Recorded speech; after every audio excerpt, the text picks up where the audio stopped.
chance. Hello! Hello! And welcome to Charm Chats with Kendra And Kat. Today we're covering episode 220, Astral Monkey. Yeah. This one aired on May 4th, Star Wars 2000. Day! Yeah, the day before my brother's birthday, too. Uh-huh. And Hank's. Yes. That is Hank Green for anyone who doesn't know. Yes, Hanko de Mayo. Indeed. So, we're going to start with slight spoilers? I mean, not really. It's called it's Astral not Monkey, spoilers. so, you it's know. It's not exactly a plot point unless you're the one yelling at the screen. Yeah. While this episode is called Astral Monkey, there are no actual monkeys in the episode. Indeed. All there three are chimps. However. Yeah. There are chimpanzees. So if at any point we call them monkeys instead of chimps, please note that this is because of the transcript that I have used for my notes, or it is something that the girls actively said. Oh, no, it's something they said. And that it's definitely something they right, said. but that's what I'm saying. Is the transcript, i.e. it is something they said. We know. It is not due to us. ignorance on our part, so thank you in advance for understanding. We are well aware of the difference between monkeys and apes. Yes, and if you are not, I will put a link on the website. Because, hey, the phylogenetic tree is a thing that's fascinating. Mm-hmm. And now that we've stopped using soul classification by morphology, because that was a shit show. Okay. That bit just basically means classifying animals by their external features. Got it. So, like, anything that swims and has fins gets classified together, where obviously dolphins are mammals and, fish are fish. Got it. And coelacanths are not quite extinct anymore. Well, alrighty then. Uh-huh. But that would also put, like, things that fly all together. So, bats, birds, and insects. Yeah. Mm-hmm. So, yeah, morphology is a And shit planes, apparently. show. And planes. Although, yeah. Anyway. I don't think even the stupidest of scientists would mistake a plane on the ground for a bird. Very true. But, I'm Also, I'm pretty sure, yeah. I'm fairly certain that planes were invented after they stopped using morphology in... I'm fairly certain. Yeah. Yeah. Yes, Blue's refusing to settle down. Yet again. Yep, so if you hear him moving around, deal with it. While I edit this podcast... Shit happens, and I can't get rid of everything. And sometimes I don't want to, because you're adorable, child. Yes, you are. Yes, you are. Alright, so let's get right into it. We start out with an exterior shot of the manor.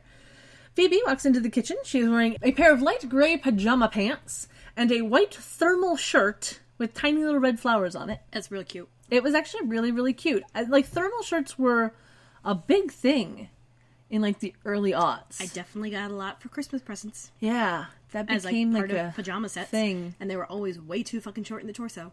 Yeah, it's a thing. Piper is sitting at the counter. She is wearing blue and gray striped pajama pants and a white pajama top with tiny blue and gray snowflakes and stars. It was kind of adorable. Mm-hmm. She also has on that tiny little diamond necklace. Yeah. Are Holly and Shannon just, trading this thing back and forth? Yeah, I don't know, but we haven't seen Shannon wear it in quite a long time. It's been probably because she gave it to Holly? Yeah. I don't know. Don't know. So we learn that Piper got a postcard from Dan, but we aren't told where he's writing from, and that she's gotten another letter from Dr. Williamson, who, if you remember, is the specialist that treated her for Arroyo fever back in episode 212. Mm-hmm. We get a lovely little insert shot of a letter from San Francisco Memorial Hospital. This is not a real place, because I had to look that up, but there is a St. Francis Memorial Hospital in San Francisco, so there's that. Phoebe, who is searching the cupboards for something, asks what Dr. Williamson wants. Piper says that he wants her to come in for blood work so that he can make sure she's cured, and since she can't exactly tell him that an angel brought her back to life, she keeps throwing away the letters that he sends. Unfortunately, he keeps sending them. And at the mention of having thrown things away, Phoebe looks in the bin, text painting, right? And pulls out an empty box of granola. And she's like, shit, I bought this 2 days ago. Who's eating my granola? Yeah. And Piper's like, oh, Leo likes it too. Yeah. She promises to replace it, and Phoebe throws the box back in the bin without collapsing it, which would save space, and also should go in the recycling, people. Yep. You're in San Fran. Y'all should know this. Yeah. Anyway, Phoebe starts making some noise about there needing to be ground rules if Leo's going to be living here, and Piper does the really cute thing of trying to say He's that not he living isn't. here. Yeah. And so Phoebe jokes that he's like the big brother I never wanted. And then Piper gives her like a look and she goes, I mean had. Yeah, it was super cute. Like super, super cute. Yes. And at this point, Prue walks in. Yeah, she is in green and blue striped pants that are like a bit flowy and a squared off handkerchief style halter top in red with white and blue spots all over it. And it's like slightly ruffled at the edges. It was an odd look. Mm-hmm. It wasn't horrible, but it was an odd looking top. Yeah, a little bit. Prue takes a surreptitious sip of coffee while asking Phoebe if she knows an Evan Stone. Yeah. And this extremely generic name makes Phoebe go all fangirly. Yeah. Because apparently he's some kind of actor. Yeah, supposedly. But, you know, Prue doesn't want to know anything about him because she apparently has to take his picture or something and doesn't want to be swayed by knowing things. I do not understand this logic. No, she just came in to tell and tease Phoebe about it. Yeah. Because she knew Phoebe would care. Yeah. So, as she leaves to go get ready, Piper asks her if she thinks that Leo lives in the manor. And Prue's like, of course he does. Yeah. But as long as Piper is happy, she's happy. Yeah. And she's especially happy if she gets to see Leo naked in the shower again. Yeah, she kind of mentions that. And then Piper's like, we should make up some ground rules. Yeah, because honestly, Prue, that's a bit inappropriate. Yeah, just a little. Just a little. So, Prue and Phoebe leave the room, and Piper throws the letter from Dr. Williamson in the bin. And then, of course, because the last thing we saw was something about the hospital, we flash over to the hospital. Exactly. We get an exterior shot of the hospital that I know we've seen before. Mm-hmm. And we see... We go into some kind of lab room, and there are these 3 chimps, each in their own cage, labeled Prue, Piper, and Phoebe. And, you know, I don't know too much about chimps, but these look on the young side. Yeah. Because as chimps get older, their face color changes. Like, the stereotypical chimpanzee you see in film and TV is younger. Not really a baby exactly, but more like an adolescent. Because, A, they're smaller and easier to work with. Yep. Or possibly pre-adolescent. I forget. And B, they just look, quote-unquote, better. Yeah. Or whatever. They're more film ready. Yeah, more film ready. So then we see Dr. Williamson in the lab. He's talking on the phone. I'm not going to bother telling you about this actor. You can check episode 212 for that. We see that he is talking to another doctor, but we don't get his name at this time, so I'm not going to tell you about him yet. But he is telling this other doctor on the phone about Piper's case of arroyo fever, and he talks about how he's injected the chimps with blood from the Halliwell girls, and I'm just like... What the fuck kind of blood typing are you doing? Yeah. Like, holy shit. Yeah, there's literally, like, no... There's a reason you don't just direct inject blood into other things like that. Yeah. And that's because antibodies are a thing, Mr. Doctor Sir. And I would like to tell the writers that this is their first problem that they had with this episode. Yeah. It is not their last. Yeah. But this is definitely glaring number one in this episode. You can do plasma. You can do just direct blood cells, but you'd have to take the antibodies out because that's what's going to react. And that's why before blood typing, blood transfusions were kind of risky. Mm-hmm. So yeah, don't fucking do that. Yeah. But if he didn't do that, we wouldn't have this episode. So I know. Yeah. So he's asking for more time to figure out how Piper was completely free of the virus within 24 hours. And the other doctor is kind of big dogging him and shutting down his research because he's like, it's done jack all. Yeah. And I'm in charge now. Yeah, he's like, nothing's come of it, so I'm shutting it down. Older doctor, bossy man. So this is the question for me, is we don't really know what Williamson is doing. We don't know what he's trying to figure out. He's been doing stuff for months now, and nothing has come of it, which is why his stuff is getting shut down. But, like, what would he be trying to figure out by injecting blood into chimps? Like, what would that even do? I mean, maybe he ran through all of the mice that the hospital would give him. Because typically, what I understand is that you start on the tinier things. Yeah, you start on things that are tiny, that reproduce more easily, so you can have a larger supply of them, and that aren't too hard to find. Mm-hmm. Which is why they move from, like, mice up to bunnies, up to, like, beagles or whatever, for testing and stuff. Yep. Like, you grade up. Yep. And ideally, you would have a pig, because pig physiognomy is as close as possible to humans. Yep. Because, That's why they use that for like heart valves and shit. Yeah, and they use pig. I was gonna get a little morbid. They use pig carcasses for like CSI training because they'll use pig bodies to figure out like how things decompose in different situations. Yeah. Yeah. And then only once you get up to a certain level do you start working on human cadavers that have been donated. Yep. But you wouldn't necessarily use chimps. That's kind of old school. Yeah. Like bad old school. Yeah. It's not the brightest of things. So. Because the other thing about chimps is that most species of chimp are actually pretty violent. Yeah, chimps are not They will nice. rip your arm off Yeah. when they get... Which is also why they use, like, adolescent chimps, because the adults are super fucking dangerous. Mm-hmm. I think even bonobos come with their own risks, though I think they're typically a little more mellow. Yeah. But, I'm not Jane Goodall, so I don't really know all that much. Mm-hmm. So, yeah, chimps, not that good of an idea, especially with the cages this dude has them in. Yeah, they're basically dog crates. They are dog crates. Yeah. They're shitty-ass dog crates. Yeah. Like, They're I know not... plenty of dogs who can get out of that, and dogs don't have opposable thumbs. Yeah. Mm-hmm. Granted, he does have locks on them, but I know dogs who can get out of dog crates without opening the door. Yeah. Mm-hmm. You just gotta kind of pop the edges and that, or if it's in an open enough space, you can literally slide out the tray at the bottom and then just, like, bend the back open and then just get out. Yep. Because anything a dog's head can fit through, generally the rest of them can. Yep. Just like a mouse. Or a cat. Yep. Or a ferret. I love ferrets. Anyway. So. Dr. Williamson hangs up the phone. Actually, I think he got hung up on. I don't remember. I forget. Whatever. He gets off the phone. It don't end well. Yeah. He decides not to stop researching, and then he uses an eyedropper to put all 3 girls' blood into one small jar. So he is now mixing the 3 bloods. And I really hope he did the blood typing on that, because that's going to coagulate pretty damn quick if he didn't. He then picks up a syringe, places it on the table, picks up a key, and goes to unlock the cage of the chimp that is labeled Prue.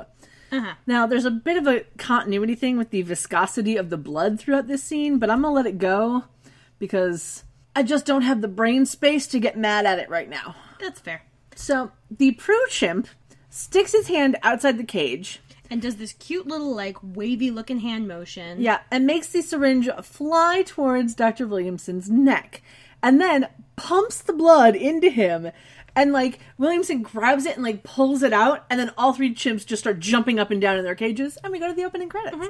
Yes, these are very well-trained babies. Mm-hmm. Unlike you. I'm talking to Blue now. Yes. Yeah, you gotta settle down, mister. You look tired. No, kisses do not work for getting you to go to sleep. Yeah. So sleeps. Time for sleeps. Okay? Time for sleeps. And I'm going to leave all this in so that you can understand what we have to deal with this dog. Uh-huh. Yeah. At least he's not much of a barker when we're doing this. Very true. He's not much of a barker normally, unless there's, like, people he doesn't know going by. Oh, honey. Oh, honey. Like... I don't know. Oh. Not at my house. No, it's because he's noise reactive. Yeah. Like, if he can't see anything, he just hears a thing. Like, yesterday, him and Gus were just going back and forth. Gus would bark at something that he saw, and then Blue would start barking. Blue started barking, and Gus is like, oh, there must be something here. I must bark. It's a feedback loop. It's insane. For some reason, Chicky didn't do anything. Like, I don't think she was asleep, but she was just not reacting. Yeah, interesting. Mm-hmm. So, during the opening credits, we see that Daryl is in the credits. So we get Daryl this episode. Because I don't believe Daryl becomes a season regular... like ever. Or if he does, it's definitely not for a while. I feel like he does. Because he is a fixture throughout the entire series. Yeah, but I don't think he becomes a series regular in this season, at least. I think at some point he does become a series regular. Well, if it happens, we will let you know. Uh-huh. Uh-huh. If only in that they might define series regular as someone who has a minimum number of episodes. Yeah. Because I think there's not a gradation, but like a level. Mm-hmm. Where you're a, like, semi-regular person, but you're not called a semi-regular on the show. You're just reoccurring, I think is the... Yeah. Where you're reoccurring. Yeah, reoccurring. And that requires a certain amount of episodes. And then regular requires a certain amount of episodes Yeah. minimum, so he's probably reoccurring at this point. Yeah, probably. And we're glad for him. Indeed. So, thanks to Shazam, hashtag not not sponsored, sponsored. I know that the Netflix song is called Celebrate You by someone named Dave Robin, and that is Robin with a Y. Now, I know nothing about this artist, as I could not find a single thing about him on the internet. I couldn't even find a YouTube video for the song. Yeah, internet failing us again. Yeah, What the fuck? very weird. So, if you can figure it out, let me know. The DVD song is Then the Morning Comes by Smash Mouth. Yeah. Yeah, Smash Mouth is an American rock band from San Jose, California. They were formed in 1994. The lead singer is Steve Harwell, and the bassist is Paul Delisle, and they are the only two members who have been with the band from the start. They have 7 albums, with the first one being released in 1997, and the latest one being in 2012. Most people will know the song All Star, or the cover of the Monkees' I'm a Believer from the Shrek movies. Links on the website, of course. Shrek really made that song. It really, really did. That But I'm a hipster with that song. I knew that song before anybody else did. I think All Star was used in the end credits for Charlie's Angels, like the remake with. Oh, I have no idea. Probably. I'm fairly certain. I rewatched that last year, or possibly this year. I forget. Time is weird. Wibbly wobbly. It just reminded me how fucking bonkers that movie is, and I love it. Yeah. There are a few movies that, like, you watch them and you just go, I don't know why I'm still watching this, and then you keep watching it. Yeah. Yeah. Well, like, at the time, I loved it. And now I'm like, this has so many problems, but it's so charming. Yeah. And Bill Murray is great in it. Great and doofy. Yeah. And Matt LeBlanc is also doofy. He has a very small part. Oh, I do not remember him being in it, but it's been a very, very long time since I've Lucy seen it. Liu's boyfriend, the actor, with the like silver streamline trailer thing. Okay. That gets shot to fucking hell. Okay. I literally haven't seen that movie since it came out, so it is not one I have gone back to. Oh man, I think it's on Netflix. All right, I will put it on my list. You might wanna. Yeah. So, our opening shots are as follows. We get a shaky helicopter shot of the water that flies over to the buildings where we see the Triangle Building. Yay. We get a shot from a boat that pans over to the buildings, including the Triangle Building. We get a shot from a boat that goes under the Golden Gate Bridge. We then get a helicopter shot that shows cars on the Golden Gate Bridge.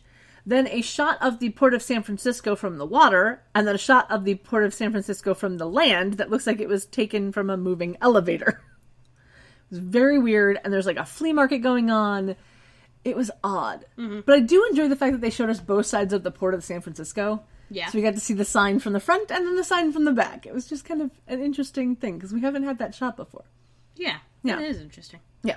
Then we get a sped up shot coming down the street that shows Alcatraz in the background and like lots of cars driving by. They've been doing that a lot where they show like these transition shots sped up. I'm not sure exactly why, other than the fact that they make it more exciting. Or it's because they needed to fill time, but they didn't need to fill that much time. Yeah. And the only way they could get around it was, well, let's just add in one more transition shot and speed it up a little. Probably. You know, we need to add like 5 seconds here. Mm-hmm. You know? Whatever. And then we get a shot of the Oakland Bay Bridge in the background of buildings that pulls back to show the Triangle Building. That's a triad of triangles. Indeed. And we end on another shot of that hospital. Inside Dr. Williamson's lab, we see the chimps are still being very boisterous in their cages. Yeah, pretty much picks up exactly where it left off. Yeah, it's my favorite, like, $10 word. Mm-hmm. Boisterous. Uh-huh. I don't know why, but I enjoy it. $10? It's a big word. Like, okay. It's, you know. I feel like that phrase needs to be adjusted for inflation. No. Because there's $100 words, which are like the really big ones, like anti-disestablishmentarianism. Yes, like that's $100. New and ultra microscopic silicovolcanic iosis. Exactly, that's $100 word. But boisterous is a $10 word. I wonder if that comes from something like telegraphs, like where you had to pay, or maybe like putting ads up where you had to like I do not know, but pay per character. Maybe for an ad in classifieds or some shit. Possibly. That might be where it comes from. That'd be interesting. It's kind of obsolete now. Yeah, a little bit, but it's still a thing. It still works. Yeah.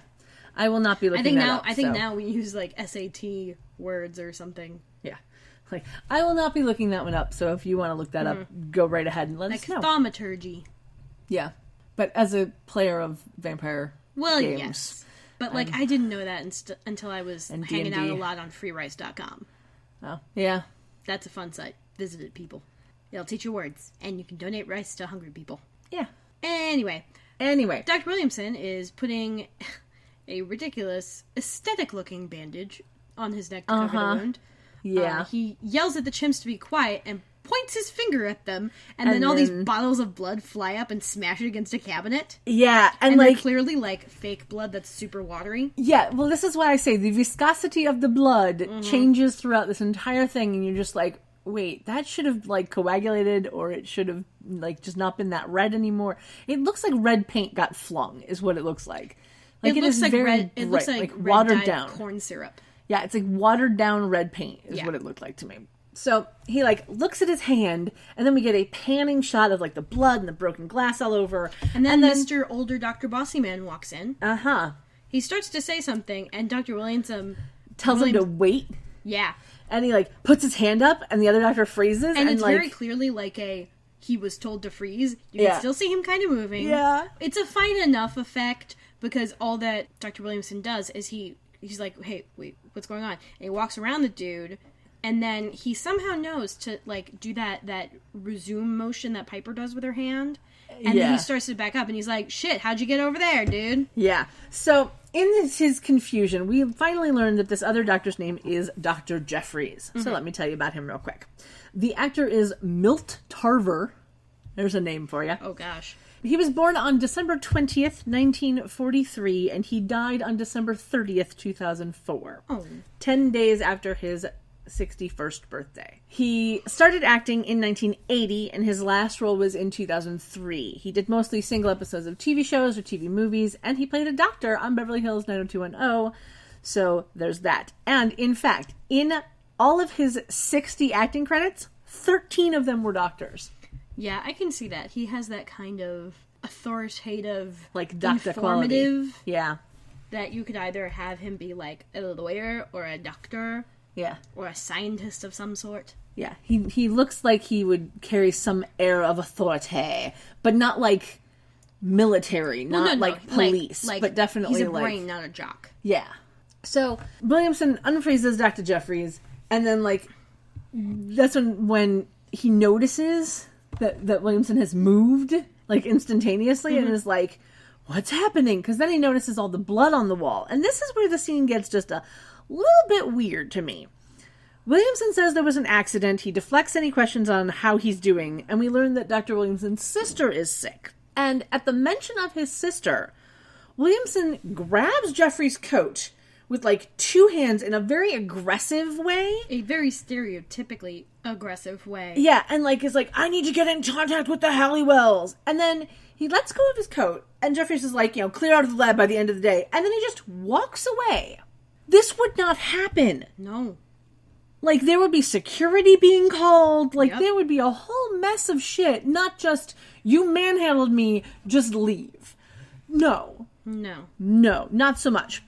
But, so we end the scene with the Prue chimp using Prue's power to make a banana float over to him. Him, her, like them. I don't know how to gender chimps.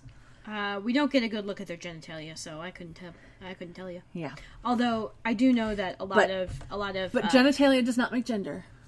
True, but I don't know that the Just social saying. aspects of chimps really identify all that well. Like different, like they're like, will I hump it? Will I not? Yeah, there is that. I don't know that they have the social structure for that kind of gendering. So they might not necessarily be aware of, like, whatever. But anyway, I half expected the chimp to then make bananas float over the other two. Because, Prue would do that. Mm-hmm. But no. But yeah, this is a bit of a sight gag that they keep using in the episode. It's real cute. It's kind of adorable. So, we then cut to Prue pulling up to stage 4, where apparently her photo shoot is taking place, and she is in a black SUV. Mm-hmm. So Stage I don't 4. know. I wonder if they call that stage cancer. No. Yeah, that was a bad joke. That was a bad joke. But she's in a black SUV, so I don't know whose car she's in. Because Piper's SUV was dark green. And blue. Yeah. Depending on the episode. Yeah. But yeah, it was also like older model. Yeah. And not this big. Yeah. So I don't know whose car this is. But so she gets out of the car, and we can see that she is wearing a brown leather jacket, zipped up, and tan pants. And she has a purse and her camera bag. It's kind of like a motorcycle jacket, too. Yeah, a little bit. And as she walks in, we see a security guy dragging another guy with a camera out the door. And she kind of is like, what the... Oh, okay. And just kind of like ignores it and goes past. Mm-hmm. And we come inside and we see a makeup artist applying makeup to a man sitting in a chair that is embroidered with the name Evan Stone. And then Prue walks up to him and we learn that this guy is in fact Evan Stone. So, this actor is Jim Davidson. He was born in 1963, started acting in 1994, and hasn't done anything since 2007. There you go, that's all you need to know. Pretty much. Yeah. And he looks completely interchangeable. Yeah, a little bit. As far as vaguely handsome white dudes go. Yeah. Yeah, he's a Chris. Yeah. Like, one of them Chris dudes. Just pick one. Anyway, the makeup lady fucks off, and then Prue introduces herself to Evan. He is in black pants, a black shirt, and a black leather jacket. So he's really working that bad boy angle. Uh-huh. They shake hands, and then a woman comes up on the other side of the vanity he's sitting at and starts calling for security. Yeah. Because apparently she thinks Prue is another tabloid photographer, so the guy that got explains, dragged out. Yeah, that explains the guy being dragged out when Prue got there. And Prue, in trying to prove that, no, she's not from a tabloid, walks over to the makeup table and just dumps out her entire fucking purse, which, by the way, is not holding much. No, it really isn't. Really is not. And that's so unrealistic.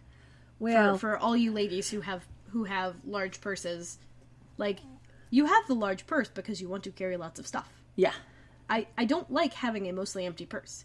Yeah. If I only have a couple of things to grab, I will take a small purse, or possibly just a jacket and shove my wallet and keys and phone in there. Yeah. Like, and I'm one of those people where I only really have like one or two purses depending on the situation. And now you've got that like thing you clip on your belt that holds everything you need. Yeah. So you don't have to carry a purse. Exactly. Because like unless I need to bring a book with me, there's no reason to have a purse for me. Uh-huh. Like I still love my purse, my bag of holding purse, which is did you awesome. see the ThinkGeek has new versions? No, They're not as nice. They're not as nice. Well, all right then. But they are cool looking. And there's one that's like an origami handbag. So like some of the corners fold over and it makes it into like a hexagon. And there's like a convertible tote, and I don't know what that means, but it looks kind of cool. There's also a clutch handbag, which you might be more interested in. See, I'm not really a fan of the clutch. It has to have a strap. I have to be able to put it over. It might be one of those ones that can have a strap. I forget. I took one look at it and I'm like, I don't like anything of this too much, so I'm just not going to bother. Yeah, exactly. My bag either has to clip to my belt, like clip to my belt loop on my pants, or be able to be worn like messenger style over my shoulder, that's like over my neck, because I can't. Yeah, I just can't. Yeah. So anyway, Prue manages, after dumping out her entire very purse, sparsely populated purse, to find her 4 and 5 magazine pass and shows it to the woman, who turns out to be Lucy, Evan's publicist. Yeah, she is played by Susan Santiago. She has been acting since 1999, and she is still going strong. I don't know much more about her other than she was born in Madrid, Spain. Don't even know when she was born. She's actually going to be back in season 7, but we'll talk about that in a few years when we get to it. Yep. She's been on a lot of TV shows, including JAG, Bones, NCIS, Criminal Minds, NCIS New Orleans, and How to Get Away with Murder. Ooh, yay. Yeah. Fun facts, NCIS New Orleans is a spin-off of NCIS, which is a spin-off of JAG, and she played completely different characters on each of those shows. Well, I mean, if Doug Jones can do it. Well, Doug Jones is a special case. Like, she's that woman. Yeah. Like, there's a that guy and there's a that girl. Well, woman, I guess. It's weird how... Gal? No. That's stupid. Whatever. I hate how there's not, like, a perfect analog for everything. Well, yeah. It's because the way that we make gender male as default. Male as default. Yeah. It kind of does that. Yeah. Uh-huh. Anyway, Lucy is worried about the fact that this is a temporary ID Prue has. Yeah, and because Prue's she's brand new at the magazine, so of course it's temp. Girl, you've been there for like a month. Well, there are some places that are weird like that. But anyway, yeah. She tells Lucy to call Gil Corso if she wants to confirm that she's legit. Yeah. And Evan's like, I'll watch her while you go away. And then he does kind of one of those eye passes. Yeah. And I'm not talking about the one that gets you through the Illinois tolls. Yeah, it was a little leery, creepy, weird. But I'm sure he thought it was flirty. Yeah. So, as Lucy walks away, Prue and Evan are talking, they're chatting about Aikido. Yeah. Which is a Japanese form of martial arts, for anyone who doesn't know. Yeah, he mentions a move he could do on her, and she's like, oh, I could totally counter that shit. And yeah. Apparently that's how he knows that she does Aikido. Yeah. So, I'll link to that on the website, of course, because why wouldn't I? Mm-hmm. Through the course of their little conversation, we learn that Lucy is new to her job, and so then there's a bit of quote-unquote sexual tension. And it's quote-unquote, because it's clearly written and not acted. Yeah. And Prue is putting all of her stuff back into her purse. And I'm sure at this point that there's gonna be something she forgets, even though she only had 4 things in there. Yeah. Because that's always how it happens. Absolutely. It's the trope. It so is. I recently was told about Ben Affleck's collegiate directorial debut. Uh-huh. It's a very long title, so let me see if I can remember all of it. Okay. I murdered my lesbian wife and hung her on a meat hook, and now I have a 3 movie Disney deal. Uh-huh. Yes, that's the entire title. Uh-huh. It's 16 minutes long. Wow. Yes. Okay, then. Uh-huh. Exactly. And somebody else can try and look that shit up, because it's on YouTube, and it's, oh god, it's so nuts. And bad, honestly. Even for a student film, it's kind of bad. Even for, early 90s. But yeah, they do that purse trope, where apparently that's how he knows that the woman he's auditioning for this role is a lesbian. He picks up a book she left. I don't remember what book. But apparently it was I'm a big old lesbian? Apparently it was... An autobiography by that girl? I feel like it might have been one that he'd, seen his wife have, and that's how he knew his wife was a lesbian. So, full circle. I'm just going to put this out there. Just because someone has a book doesn't mean a goddamn thing. Pretty much, yeah. Yeah. As long as your entire library is an Ayn Rand, I'm not going to judge you for having one book of hers. Very true. If that's your entire library, you don't have much of a library. And then I will judge you for not having much of a library. But I will judge you for that before I judge you for having an Ayn Rand book. There you go. Anyway, so, because we can't stay in one place too long, nope, we jump over to an exterior shot of the manor, and it pans up through a tree with pink flowers on it. Gee, I wonder why you mentioned that. Yeah, I just... Every once in a while, you just wonder, why they aren't consistent. Because there's no reason that they can't be. Mm-hmm. And I think that's the biggest, annoyance with the show for the exterior shots of the manor. There's literally no reason why they can't be consistent with the season. Even if they're in the middle of winter and the trees have leaves, as long as the trees have leaves on every time you show them, then it's fine. Yeah. As long as you get all of your shots during the same season. Yeah. That's fine. But they just don't. No, they don't. Anyway, we see Phoebe kneeling down with her head in Piper's closet, throwing clothes behind her onto the floor. Yeah. Leo orbs in over by the wardrobe in the opposite side of the room. Yeah. He is in a white t-shirt under a blue sweater and jeans. It's a very Leo outfit. Uh-huh. And he swaggers on over. Yeah, he does. To the figure kneeling over by the closet, and he leans down and kind of whispers, at her neck, "Ever did it on a cloud?" Yeah, and he goes to kiss her neck, and then when she replies, she turns her face counts. Behind her, but to camera, and she's like, "Does the feather bed count?" Yeah, and he quickly realizes his mistake, and he stands up and jumps backwards to the other side of the room. And there's a cute little interaction where it's made clear that his orbing into a room can cause some misunderstandings. But Phoebe realizes that she's in Piper's room, so yeah, she understands the confusion. Yeah, and she won't mention anything to Piper. who, by the way, is down in the kitchen. Yeah, and he's like, yeah, that might be a good idea. And he walks out of the room. And then Phoebe grabs out of her pajama pocket. Thank goodness she's got pockets in those pajama pants. Yep. She grabs out a pen and a paper and starts writing down conditions for, like... Yeah, so she seems to be, like, writing down rules, her ground rules, of which orbing in unannounced is number 2. Though she's writing it, like, halfway down the page, so I want to know, like, either how large her handwriting is, or how long number 1 is. Well, considering she was kind of incensed about the granola, it could be long. Yeah.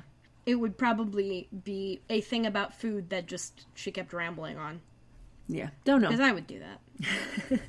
It was a little weird. But I also wonder, like, the whole I won't mention this to Piper thing was also just a little weird. Because it's like, he orbed in thinking you were Piper because you're in Piper's room. It's not like he did it on purpose. No, that's true. But it just was a bit creepy. Yeah, a little, but it was understandably creepy as opposed to creepy. Like, probably a thing she would mention is that Leo has some really cheesy pickup lines. Yeah, there is that. Because, holy crap, Leo. Mm-hmm. Ever done it on a cloud? Clouds are water vapor, you shit. Well, you know. We all know this. We had that episode in Avatar where he decided to check how soft a cloud was and comes back soaking wet. And he's like, turns out they're made of water. Yep. That is a thing. Uh-huh. Mm-hmm. Anyway, so we cut to the kitchen where Piper is on the phone with Dr. Williamson. She is now wearing black pants and a green sweater set, and she still has the tiny diamond necklace on. Mm-hmm. She is annoyed that he is calling her at home, and he's trying to get her to come to the lab, and then she hangs up on him. Mm-hmm. Because of course she does. Yeah, she does the more polite hang-up. Yeah. It's not just like, nah, done. Yeah. She, like, actually tells him bye and then just refuses to let him get a word in edgewise. Yeah. So then we cut to the lab where Dr. Williamson uses Prue's power and the computer smashes against a wall and the chimps are still being boisterous in their cages. And then we cut back to the kitchen as Leo walks in. Those chimps would really have fun at a demolition derby. All right. That is not where I would have gone with that, but okay. Well, no, because every time he smashes something, they go nuts. Mm-hmm. They enjoy it. Yeah. Anyway. So Leo asks if everything's okay. Piper mentions the stuff with Dr. Williamson and then wonders if he's there, due to a demon, meaning did Leo show up because of a demon? Mm-hmm. And he just says that he wants to know if she'd spend her day off with him, and they hug, and it was super cute and adorable, and, OTP going strong. He asks if she's sure that she's okay, and she says that there's no way that Dr. Williamson would ever find out that Leo's the one that saved her, so there's nothing to worry about. Because clearly dun, dun, dun. There's something she's forgetting. Yeah, so we cut back over to the lab when Dr. Williamson's phone rings. He thinks it's Piper calling back for some fucking reason, but it's apparently his sister's nurse. He's told that he needs to get to her room ASAP, and he hangs up. And he takes, one last look at the chimps before leaving, and then we see the Prue chimp do the telltale sign of astral projection. Which is dropping your chin to your chest. Indeed. So we jump over to the studio where Prue is taking pictures of Evan. And they're sitting on a set. Yeah. Of a living room. Yeah, he's sitting in a little chair. There's a fireplace behind him. It honestly could have been the manor living room, except you can see the edge of the set and it's slightly differently decorated. Mm-hmm. But not much. Yeah. So, anyway, she's kind of telling him to lift his chin or something. Yeah, she gives him the tiniest amount of direction. And then a chimp appears behind him. And of course, since she's I guess she's zoomed in on the camera so she doesn't see the astral projection of the chimp. Mm-hmm. She just sees the lens and sees appear. Yeah. There's just all of a sudden a chimp behind and mm-hmm. oh. And she mentions the cute monkey behind Evan. But of course the chimp then disappears before Evan can actually turn around to see him. And this makes Prue realize that something is up. Because, monkeys don't astral project. No. Yeah. No, they don't. So she cuts the photo shoot early.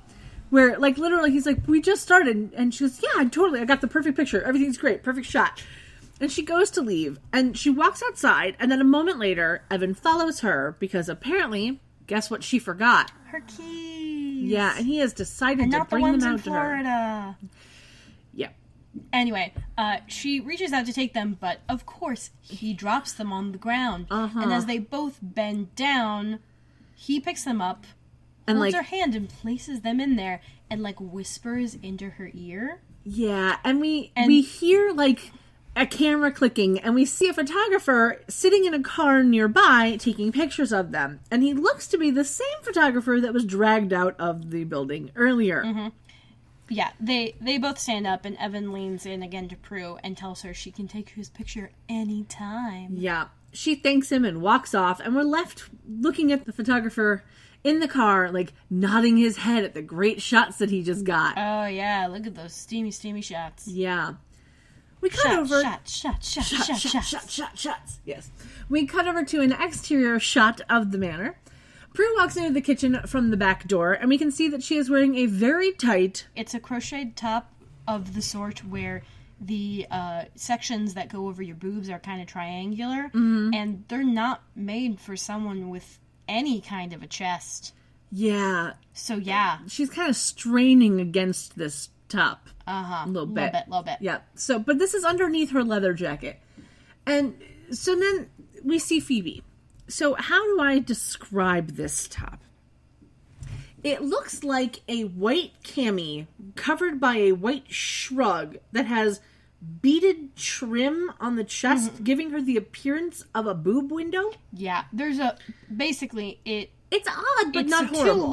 It's a 2-layer shirt, wherein the bottom layer is like a cami, and the top layer just goes over the chest, and where there would be a boob window, from the top of said window, there are beads hanging. Yeah. It's honestly fine. Yeah, it's an odd outfit, but it's not horrible. Like, it's actually kind of cute, because she can pull it off. Yes. You know? Anyway, Prue's like, you'll never believe what happened, and Phoebe quips that she's seen Notting Hill, which is reference to the 1999 romantic comedy starring Julia Roberts and Hugh Grant. I will link to the IMDb and the wiki for anyone who has never seen it. Yeah, and the manner in which Phoebe says this guess is very antagonistic. Yeah, a little bit. And there's a huge vase of flowers on the counter that she turns around and shows and points at the card inside it. And it's like a really nice display of flowers. Like, yeah, it's really nice. Giant, and it's not roses. It's just like a kind of variegated, like there's some more tropically flowers, and there's some, more temperate zone flowers in it. Yeah, it was a lovely bouquet. And the card states, Prue, what really happened, Evan. And this is where I'm like, he moves fast. Like, how did he get her home address, first of all? Like... White pages? I don't know if they would be listed. I really don't know if they would be listed. You know what? But... Someone probably called Gil Corso. Well... To get her address. And then once he had her address, he probably just found the closest flower shop. Yeah, but, one would hope your boss wouldn't give out your address. True. Just saying. True, but, if it's for the actor, and maybe they're hoping to get further exposés on him or something for the magazine, like more in-depth shit, maybe, let's face it, Mr. Corso is a bit of a ladder climber. Yeah. Is my interpretation of his character, at least. Yeah. So I have a feeling that this would get lobbied into the morally gray but otherwise unobjectionable sort of category for him. Yeah. I don't know. Because, he's not telling some rando where Prue lives. He's telling the dude that she was supposed to take photos of where she lives. I guess. Mm-hmm. And hey, if it turns out that he's going to be stalking her, then he gets the expose on that. True. Because he was there at the beginning of it. Yes. Yeah. So, anyway, Prue says that nothing happened with Evan, and then asks where Piper is. And when she's told that Piper is in the living room with Leo, she calls out for the both of them. She takes off her jacket, and, Phoebe's being really weird about the flowers, because, Prue goes to smell them, and Phoebe literally stops her. She's like, no, you don't get to enjoy this thing. Apparently, Phoebe is... Where does Phoebe say that she is angry about her stealing her man again? Yeah, I don't remember. But Phoebe makes one of those cracks again. Yeah, it was very about odd. how Prue has stolen her dream men. And I'm like, girl, how many dream men do you have? I know, right? Like... Because we just had one, like, 2 episodes ago or something. Yeah. Like, your perfect man is in a frickin' movie. Like... Yeah, now your perfect man is also in a frickin' movie, but it's the actor. Because, guess what? This movie didn't happen in the 50s, so, you know, he's still alive. Yeah. Whatever. Anyway, so, Piper and Leo walk in. I love when we do that. Yeah. Prue tells them about the monkey that Astral projected to her on the set, and she also mentions that she saw an ID bracelet from a hospital on its arm. Piper, of course, doesn't think that's possible, and then turns to Leo for confirmation, like, monkeys can't astral project, right? Yeah, and right? Leo does exactly what the writers told him to do, which is to say that not only would it have to have powers to do it, it would need her power to be able to find her. Yeah. And they're all like, well, that's fucking weird. Yeah. And then Piper asks again about the wristband. Mm-hmm. She's still clearly not, like, believing this quite yet. Prue mentions that there was a rose on it, and that jogs Piper's memory, so she reaches into the trash and gets the letter from Dr. Williamson. Yeah. Prue instantly recognizes the rose from the letter, and she is finally told about Dr. Williamson contacting Piper for the past few weeks. Yeah. Prue says that they need the BOS, and then walks out, and that takes a moment. She goes, BOS, Book of Shadows. Like, it was adorably hilarious in that moment of like, BOS. Because BOS is what I use as my thing in my notes. I type out BOS and it auto fills in Book of Shadows. It's kind of cute. Yeah, so Phoebe, once she makes that connection, she follows Prue out of the kitchen. Yep. And then the White Lighters call Leo, saying that he says that it's important, and he kisses Piper and he orbs out. And we jump over to a hospital room. Now, we get a lot from this scene. We see Dr. Williamson looking sweaty and pale. We learn that his name is Curtis, that his sister is Edie, and she needs a new kidney, but is 33rd on the list and won't last that long. And her husband, Larry, is a cop. Mm-hmm. Edie and Larry. Yeah, that's weird. Now, here's the weird thing about IMDb. Larry, right?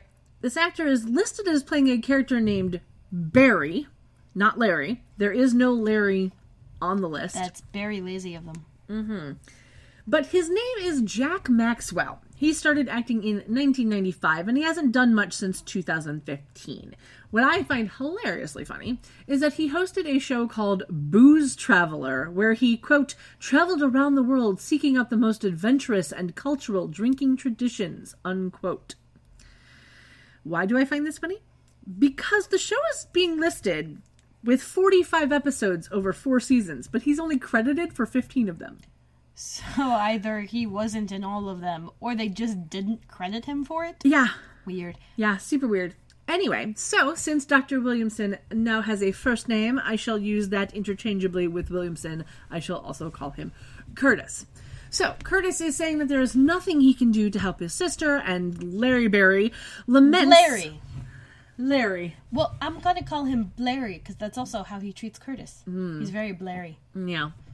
He laments that while he's at the hospital with his wife, that criminals are going free on technicalities. What fucking technicalities, Blairy? You're a beat cop. Yeah.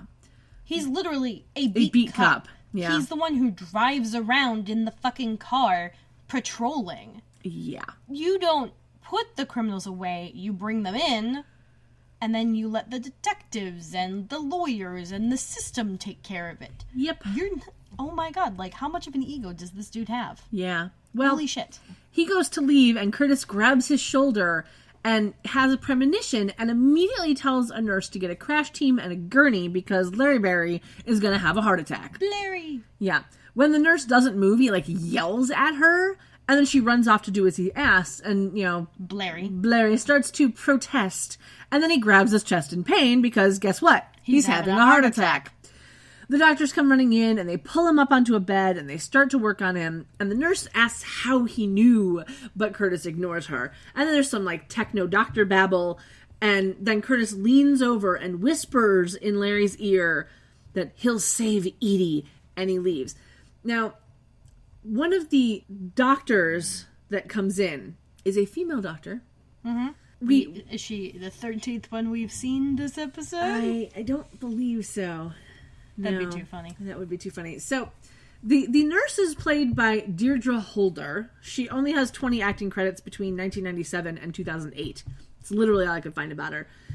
And the doctor that comes in is played by Lena Patel. This was her first acting gig, and she only has 17 acting credits between 2000 and 2013. Most recently, though, she's actually been a staff writer on TV shows The 100 and Frequency. Oh, cool. So, yeah. So we jump cut from Curtis leaning down into Larry's ear to him throwing open the door at the records office and asking for a list of all of the criminals who were admitted and released from the hospital's jail ward. Which he would not have the authority to do. Yep. And then we go to commercial break. Because guess what? The doctors can't fucking do that. You need a warrant for that shit. Yep. Just like you need a warrant to draw blood from an unconscious person who is involved in an investigation. Indeed. Mm-hmm. Mm-hmm. So, when we come back from our commercial break, we have yet another exterior shot of the hospital. Prue, Piper, and Phoebe walk into the lab. Piper has added a black jacket over her outfit, and Phoebe has added an orange one over hers. And we also find that she is wearing a heavily patterned red skirt. Chances are, there's pants underneath it. Chances Because are. that's Phoebe's MO. Yeah. So they see the mess, and then they see the chimps, and Prue realizes that the chimp that is waving at her is the same one that Astral projected to her. And I'm just like... How she recognizes that, I do not know. Well, they are wearing different colored armbands. And the motion of the wave was the same as it was before. So this chimp is pretty well trained to do that motion. And it's real cute.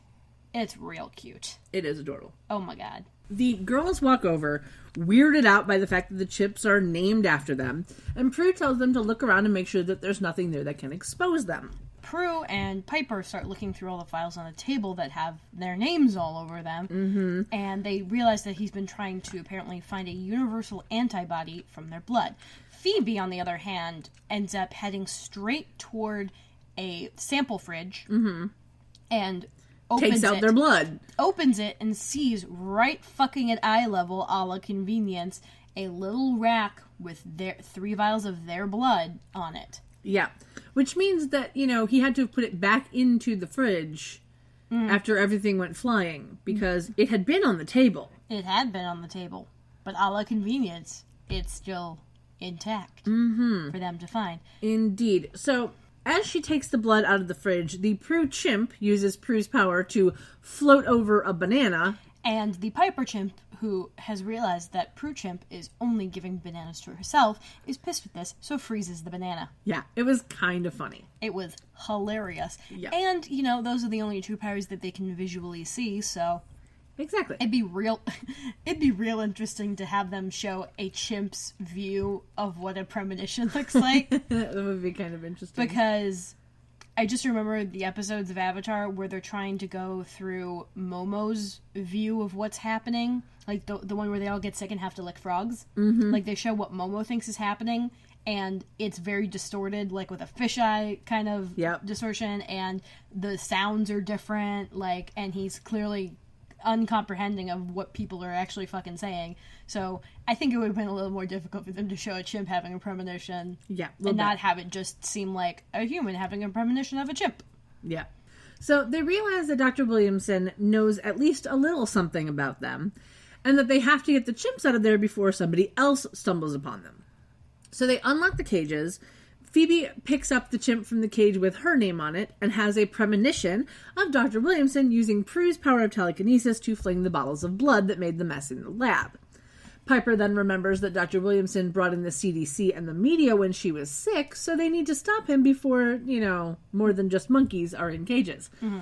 Yeah. Apes. So then we cut over. Girls, they're apes. Yeah. They're apes. I would say that we could give them a pass only because the writers wrote it that way, so it's the writers we need to be mad at. We get them a pass. No one corrected the writers. Well, as we have learned, a dolphin is not a fish, and a chimp is not a monkey. My dear, as we have learned, the fact that Prue flipped through the Book of Shadows, saying the spell we need isn't here, as she flipped past it twice. Yeah. Nobody corrects things. No. They just don't. So, anyway. We cut over to a drug dealer sitting in his apartment. Yep. On the phone, being pissy because someone stiffed him on some drugs. And we know he's a drug dealer because he says something about not sampling the supply or whatever. Yeah, because, you know... You don't get high on your own supply. Indeed. Because if you're high on it, then you can't sell it very well. No, that's true. Yeah. All of a sudden, the door flies off its hinges, and Curtis is standing there holding a cooler and a doctor's bag. And the bandage on his neck shows signs of blood seeping through it. Mm-hmm. So the dealer jumps up, drops the phone, freaking out about the door being busted, and we learn that his name is Benny Ritter. The actor is Gary Cohen. He's been acting since 1992. He's still doing stuff according to his IMDb, but there's not much more to say. Mm-hmm. Yeah. I'll link to him, of course, because I'm me. Anyway, Benny grabs his gun, and Curtis makes him fly across the room. And he walks over to him and says, "It's a house call." Yeah. Which just made me laugh. And then he kneels beside him and he gets out a syringe and Benny objects, but Curtis injects the needle into Benny's arm and he instantly stops squirming because that's how things work. Uh-huh. That's how sedatives work very definitely. Mm-hmm. Curtis they don't then make you count rolls... backwards or anything. Yeah. And then Curtis rolls him over onto his stomach and lifts up his shirt while holding a scalpel in his hand, and we hear a faint scream as we fade cut back to the hospital, where we can see an orderly pushing someone in a wheelchair down the corridor. And then this is a really cute moment. The best thing ever. Oh my god. We see what we know to be Piper's hand appear from around the corner and just freeze everything. And then they pop their heads out and walk around. It's the funniest thing. I love it when she does that. I know, it's great. And just a little hand shoots out and goes boop and freezes everything. It's brilliant. Yeah, it's a really good way of her getting around the I can only freeze what's in the same room as me kind of thing. Yeah. Just stick your hand into another room. Yep. So the girls walk around the corner and they are pulling a laundry hamper behind them that is barely hiding the chimps. I'm doubting whether or not the actual chimps are even in this thing. No, they're absolutely not. It's too small. Yeah, it would be too small for all three of them. And two, you can see movement in it, and they basically just, pat the blanket that's covering it, and that gets them to quiet down. Yeah, which, I'm sorry, no. No, chimps would not do that. No, absolutely not. So, they approach the next corner, and they look around to check if the coast is clear. And Phoebe goes to tell Piper to freeze the room. But Prue notices herself and Evan on the TV, and is like, wait. And she brings up the volume, using her power, brings up the volume on the TV. So apparently there's a show called Showbiz Tonight. Which I guess is their version of TMZ or whatever. Or, yeah, any one of the... Yeah, any one of those. And they have apparently gotten exclusive... Oh, no, it would be Entertainment Tonight then. Yeah, probably. Yeah. Entertainment Tonight. They've gotten exclusive photos from the guy in the car earlier. Mm-hmm. So she uses her power to bring the volume up just long enough to hear the announcer ask who the mystery woman in Evan Stone's life is and why he sent her flowers. Yeah, and that means... So if this guy was, completely kicked out of the building, that means Evan probably literally made the call for flowers while he was standing out there. Uh-huh. Just, immediately. Which is certainly, I'm sure, how they got to the house before Prue. Yeah. Because there's literally no other reason why this tabloid dude would have a clue. Yeah. So, Phoebe seems to be annoyed because she was told that nothing happened. Prue says that he was just returning her car keys, and Piper realizes that there's a bigger problem at play here. And we overhear some nurses talking about the miracle of Dr. Williamson knowing that Blairy was going to have a heart attack before it actually happened. Yeah, and Phoebe realizes that he has her power as well. So Piper walks over to this actually says the nurses, but I believe it was the nurse and the doctor. Yeah. I think. It was I could the be wrong. two of them. I definitely remember seeing I know it was definitely Patel there. I know it was definitely there was the a white nurse. coat. Definitely. Yeah. But So, she does a very good move of just saying, hey, I'm a patient of Dr. Williamson. Do you know where I could find him? Very generic, very believable, and actually true. Yeah. And they just kind of are like, oh yeah, we saw him go to the records room. Uh-huh. And just point her in that direction. And so she thanks them and walks back over to her sisters. And Prue realizes that he's using their powers in public. Phoebe is, of course, happy that he's not hurting anyone. Yet. And they walk toward the records room. Yeah. Piper, they open the door to the records room. Piper freezes the secretary, like, instantly, as she is putting files away in a cabinet. Mm-hmm. They realize that he isn't there, and Prue and Phoebe start to leave, but Piper realizes, he came here for a reason. And they walk over to the computer, and the screen on the computer shows the Rose logo, very large and blurry, over the words San Francisco Memorial Hospital over and over again. So that's a lovely little screensaver they got going. And then she, hits a button, and we are greeted with a screen that says, File, Jail Ward Index, followed by a bunch of numbers, and then 9 names with addresses. And we see the name Benny Ritter is highlighted, somewhere toward the middle of the page, and they print out the page. And it is a lovely screenshot printing in full color that took a mere second to print. And that's how you know this is a TV show. Because not even now can that happen. Yeah. Piper mentions that the file was accessed by Dr. C. Williamson, even though there is no C anywhere on that page. Yeah, because you look at that page, and it just says Dr. Williamson. Mm-hmm. And I'm mentioning this because we will see this page again later. 9 names, Benny's name is in the middle. Yeah. And there's no C anywhere on the page. So we cut to Dr. Williamson's sister's room, and he's leaning over her, saying that he has taken care of things and that she's going to be okay, and so are a lot of other people. And then he goes and picks up a small cooler off the side table and takes it out to reception. Yeah. And he just flat out tells the nurse to prep his sister for a kidney transplant. When she tries to make a protest, he just shuts her up. Yeah. And then she grabs the cooler and leaves. And I'm just like, okay, what the fuck? Because, first of all, only the people, there's an entire transplant team that does this kind of shit. They'd be the only people to tell her to prep the woman for surgery. And likely it would be the head doctor, who would be a surgeon, who's in charge of this. And Williamson is not a surgeon. Yeah. We know he's an infectious disease person. Yeah. What the fuck? Yeah. Writers, what the fuck? Yeah. There are so many things, he would have gotten the cops called on him so many times. Because you know what happens when you just say, hey, I've got a kidney for so-and-so. They call the cops. Yeah, it's a perfect match. Don't ask any questions. They call the cops. Yeah. Oh, and we see that the bandage that he had put on his neck is now gone, and there's a large bruise. They call the cops. So, I needed a third one. That was going to be it. There you go. So we cut over to the exterior of Benny Ritter's place, and paramedics are taking Benny to the ambulance on a stretcher. The police, including Daryl for some a la convenience reason, is there. He's in a gray suit, blue shirt, and red tie. It was very classy. The girls walk up to the crime scene tape. And Daryl sees them and does his, well, fuck me face, and then walks over to them. Yeah, he does not look happy to see them. No, he tells them that Benny was found sedated with his kidney removed and was a drug dealer who was let out of jail due to a technicality. That is a lovely little callback to Blairy. Yeah. He also tells them that whoever gutted him up stitched him up and left a note saying that the internal sutures were secure and left some morphine for the pain. So he says that they'll be looking for somebody with medical training, and Piper tells him that there's something supernatural happening, so he can't look into this. And he's naturally not happy with that answer. Yeah. But, of course, Phoebe reminds him that he was the one who didn't want to know specifics about their whole witchy bits. Yeah. They tell him to be careful and to keep them posted, and he walks away. Yeah, and they realize that they have to find Williamson first before, the cops do. And Piper is, of course, feeling guilty about not answering any of his letters because Piper is the guilty one.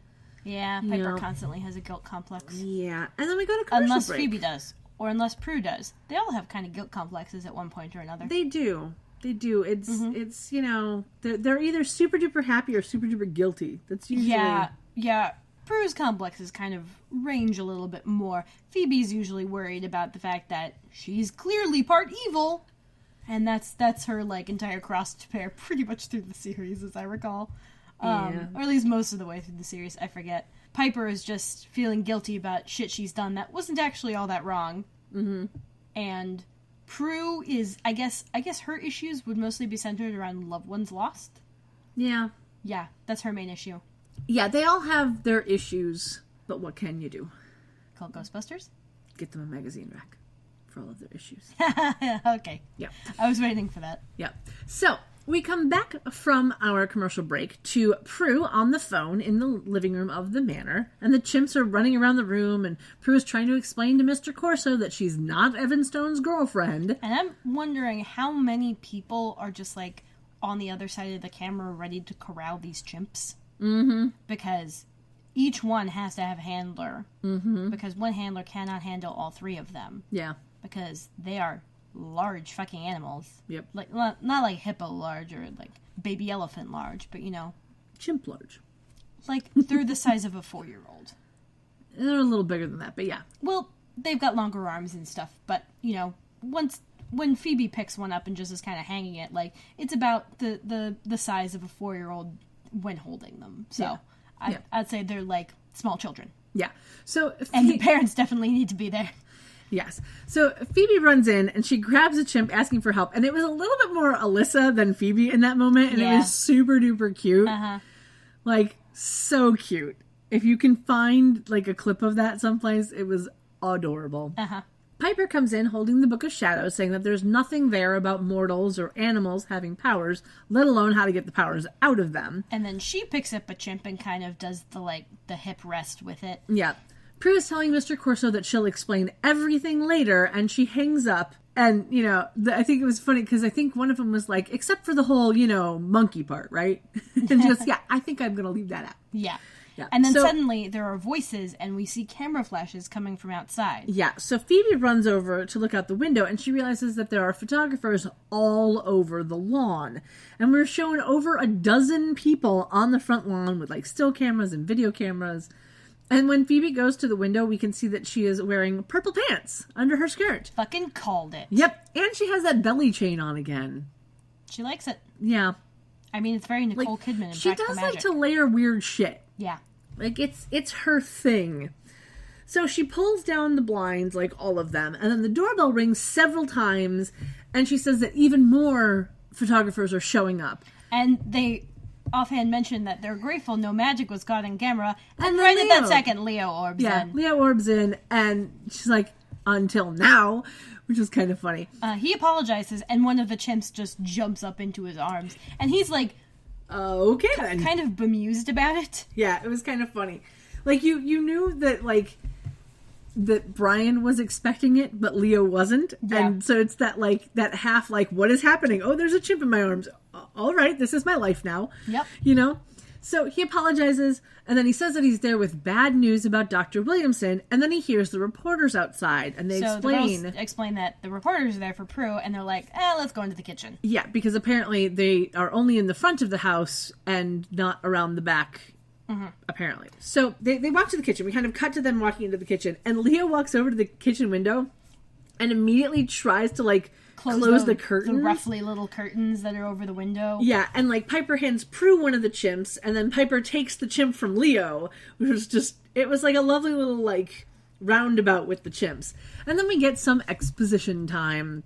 Yeah. Leo tells them that Williamson's body can't handle the powers that he's got, and he's gonna go crazy because the powers that he got were from the blood that was used to cast a spell to cure Piper. And here is something that kind of harkens back to a previous episode that we have. We actually got an email earlier mentioning this thing. Jean emailed us and mentioned that they had just listened to Pardon My Past and how the whole thing with Phoebe and her past soul, like, moving into her body brought the powers with her. So the whole thing with, like, the power being attached to the soul, and now we're like, oh no, the power's attached to the blood, and then this is like, ¿por qué no los dos? Because I love taco commercials. And Indeed. But see, here's the thing, because I'm thinking it could possibly just kind of be both. Well, like, see, your blood makes you a witch, and then your soul brings in the power, and now that they've added that whole weird, like, reincarnation shit to it, then you can kind of see karma coming in, because, you know, why don't we just appropriate all of the cultures? Right. But I will admit that in this moment, because Leo says that the blood that was used to cast a spell to cure Piper. So it might just be that this particular blood, Except, because it was used as a spell component, has more magic than it should. I mean, there's a lot of but then I things that it could be. I couldn't see that then transferring Prue and Phoebe's powers. Because, remember, each of the chimps had the power because he'd been injecting that specific blood into that specific chimp. Right. So then, by that logic, only the Piper chimp would be showing anything. And it's not. It's all three of them. True. And since he mixed all of the bloods and injected himself, he's showing all three powers. Well, technically, the chimp injected him. Yes. Well, he mixed the blood and then got injected with it. Mm-hmm. So, I don't see necessarily a connection to the fact that the blood being spelled would really have any effect, because let's face it, they've been spelled up the wazoo. Yeah. At this point. Yeah, and no, I get that. There are many wazoos to go. Spoiler alert. Yeah, so, like, my way of explaining this in canon and not just lazy writing, writers, would be that, you know, your blood makes you a witch, which is how it passes down from generations, but the soul kind of goes in and gives you, like, the specific power, I guess. Yeah. Or whatever. And I guess that, at least in the Halliwell line, that seems to, like, recycle across the generations. Yeah, sometimes. But I think the other thing with that is, because if we remember back to Pardon My Past, Leo said that because her past self abused the power of fire, it was taken from her. Yes, exactly. Which would make sense that Phoebe would not then have that power. Right. But then the previous her being brought into the present somehow still had it, because the spell the curse or whatever hadn't been cast yet. Yeah. And so the power is still attached to the soul. And once they cast the spell, then they strip the power and effectively kill her in, you know, the fallout, I guess. Yeah. And so then when her soul reincarnates, it doesn't have that power. Yeah. Which makes sense to me.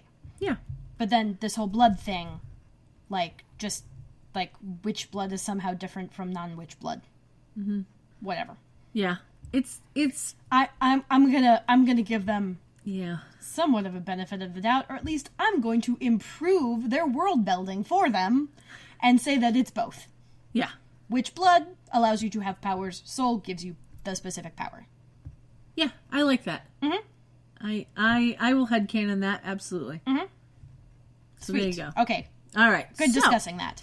Yes. So, apparently, Leo says that since their magic was meant to do good things, his need to do good could go real bad.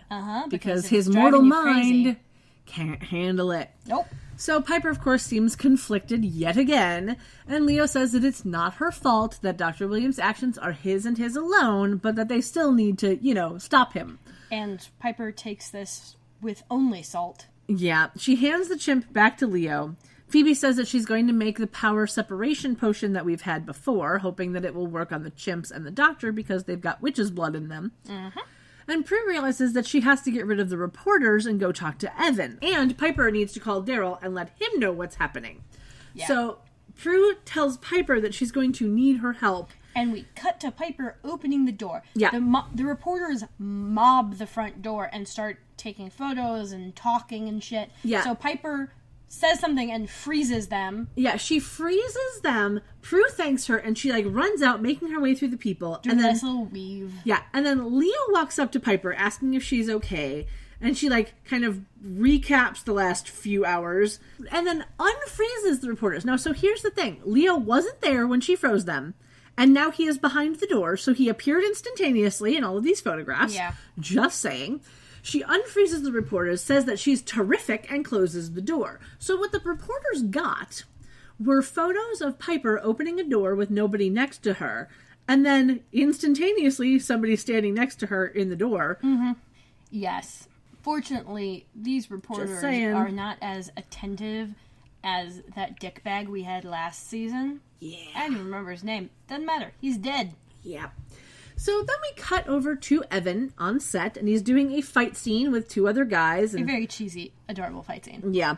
The director yells, "Cut," and he walks over to Prue, who's waiting nearby, and she isn't wearing her jacket anymore, so now she is just in this crochet top. Mm-hmm. And we can see it's literally held together by two strings in the back. Uh-huh. So, you know, if she's trying to not come off as his girlfriend, she's... I don't want to say slutting it up, but it's kind of, you know... Like, she's not wearing the appropriate costume. Yeah, like she's... the denial. Yeah. She's not very professional looking. No, really not. In this moment. Like, but she we was know Prue professional. has never been very good at looking professional. True, but she looked more professional with the jacket zipped up when she was there the first time. True, very true. You know, just saying. Evan does this, like, play fight pose. Yeah. And, like, he's actually going to fight her, and so she starts telling him about the photographers in her yard. And he's, like, trying to blow it off and play it cool, telling her she's a normal, red-blooded American girl with nothing to hide. Yeah. And she kind of plays it off, and she's like, yeah, but, you know, I might be that, but I can't really do my job with all these photographers, like, all the time around me. Mm-hmm.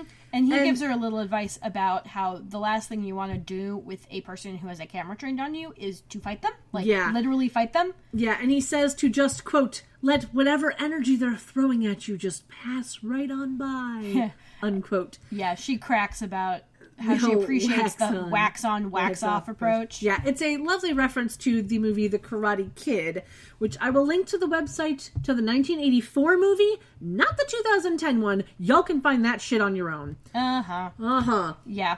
And so she's like, can you just have your people issue some kind of statement? And he's like, are you kidding? They're working the bad boy image. And so she kind of like begs him a little bit, and he asks for her cell phone, and she just hands it to him, and he calls in a tip to what he calls a celebrity peep show. So think like TMZ, Access Hollywood, or, you know, possibly one sector of Entertainment Tonight, whatever. Yeah, so we don't call them peep shows because that has a very different connotation now. David Mitchell.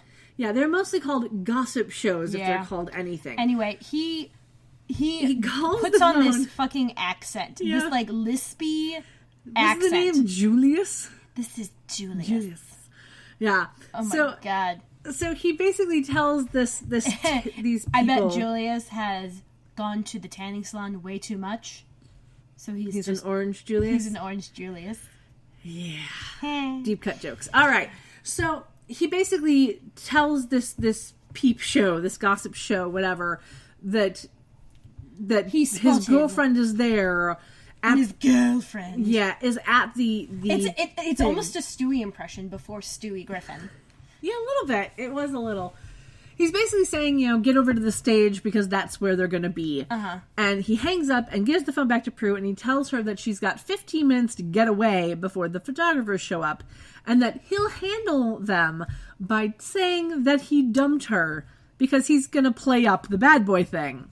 You know. She thanks him for the flowers, and he's like, well, you deserve them, along with that quiet, normal life you seem to want so much. Yeah, she thanks him again, and she leaves.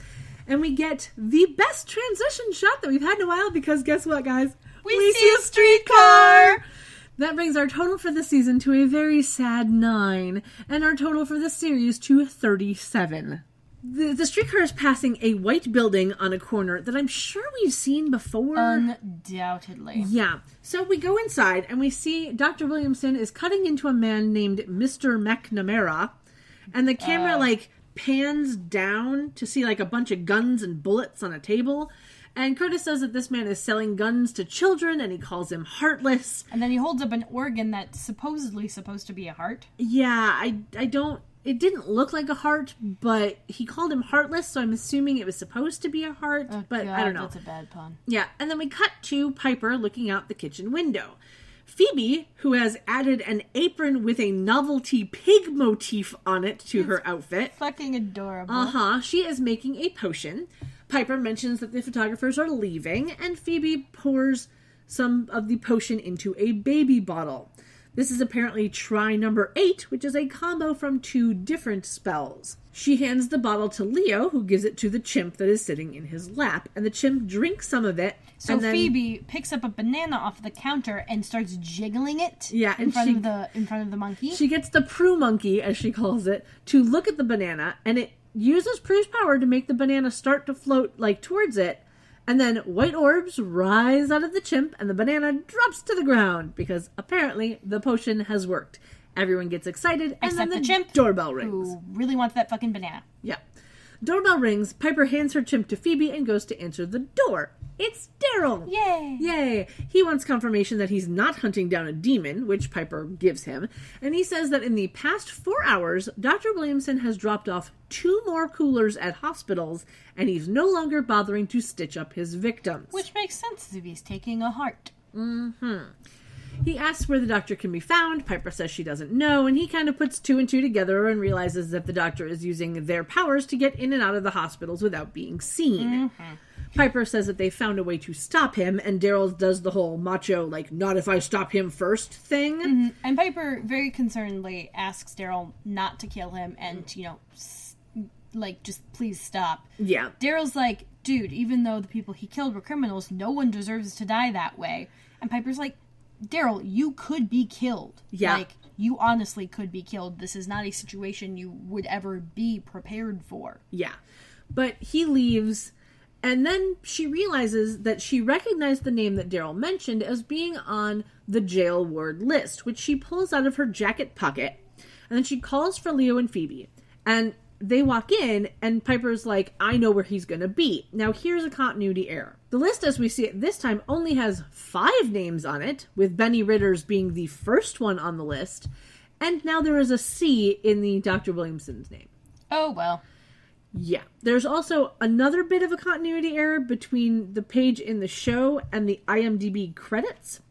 The last name on the list is Sally Dobler, but IMDb has it as Sally Bones, quote unquote, Doppler.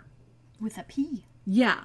Now, it's just an interesting thing to mention, because why does this particular episode have 2 different names for people?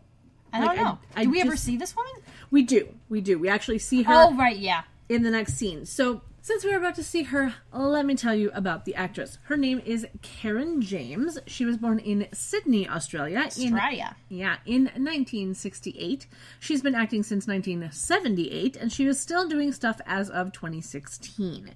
She also worked as a casting assistant from 1991 to 1995, and she took a 7-year break between this episode of Charmed and her next acting gig, which was a single episode of the show It's Always Sunny in Philadelphia.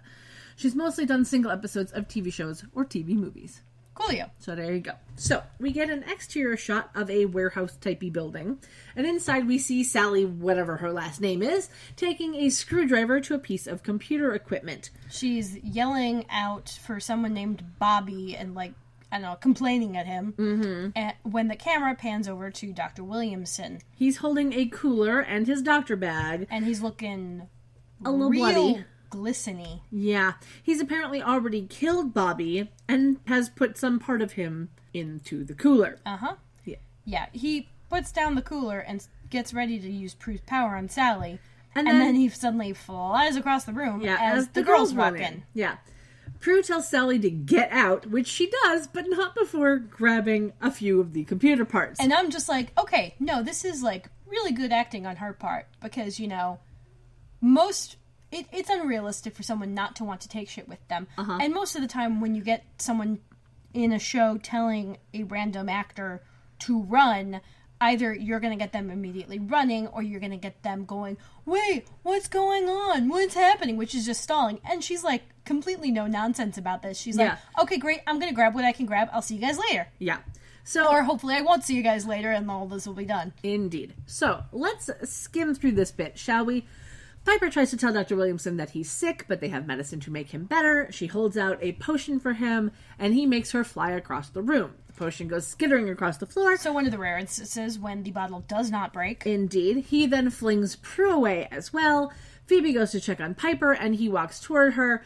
And she says that they want to help. He says he doesn't want their help, and his voice has gotten kind of deep and demonic. It's added a second layer, he's into tube and throat singing or something. Yeah, it was a little weird. And it's like they took his voice, they had him speak at a fairly low pitch, and then they recorded it and put it over. They dubbed it over top and dropped the pitch down like a fifth. Yeah, and then added some weird kind of fuzzy to it. It was very, very odd filter sort of thing. Yeah.